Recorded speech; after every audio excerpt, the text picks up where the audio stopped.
পুরুষের মহাকাব্য। নবী সাল্লাল্লাহু আলাইহি ওয়াসাল্লাম একজন সাহাবীকে পাঠালেন, তার নাম হচ্ছে হারিস বিন উবাইদা। কি নাম বলেন?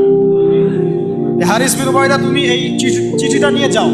এটা তো মদিনা রাষ্ট্র কায়েম হওয়ার পরের কথা, একদম নবম হিজরতের 8ম বছরের দিকের কথা আর কি। তখন ততদিন হুদাইবিয়ার সন্ধিও হয়ে গেছে এবং কাজা উমরা আদায় হয়ে গেছে এবং খায়বার যুদ্ধ জয় হয়ে গেছে। খায়বারের পরের কথা এটা, যে হারিস বিন উবাইদা তুমি এই চিঠিটা নিয়ে যাও, ওই রোমকদের কাছে যাবো। তখন তো সুপার পাওয়ার দুইটা, রোমানরা এবং পার্সিয়ানরা। তো এখনকার ওই যে এই কন্টিনেন্টের ন্যাটো আর ওই কন্টিনেন্টের চায়না রাশিয়া যেটা করতেছে। তো সে গেল ওখানে। সুরাহবিল আল গাসসানি একজন শাসক ছিলেন ওইখানকার সিরিয়ার। তো সে ওই চিঠিটা দেখে বলতেছে যে আচ্ছা ঠিক আছে, বসো, দেখি কি করা যায়। চিঠিতে লিখা আছে ইসলাম কবুল করেন, আল্লাহ পাক শান্তি বর্ষণ করবেন, তাসলিম তাসলিম। ওই যে নবী সাল্লাল্লাহু আলাইহি ওয়াসাল্লাম চিঠি আছে না একটা রাষ্ট্রপ্রধানদের কাছে, সে চিঠি উদ্ধত আচরণ।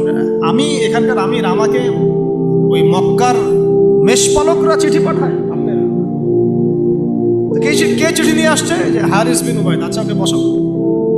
হারিস বিন উবাইদা রাদিয়াল্লাহু আনহুকে রাষ্ট্রদূত, কিন্তু তিনি রাষ্ট্রদূতকে তারা নির্মমভাবে হত্যা করল। কথা বুঝতে পারছেন? এবার নবী সাল্লাল্লাহু আলাইহি ওয়াসাল্লামের কাছে খবর যখন আসছে রাষ্ট্রদূতকে হত্যা করেছে, আমার সাহাবীকে, কয়জন সাহাবীকে হত্যা করেছে? 10 জন, 20 জন, 100 জন না একজন সাহাবীকে হত্যা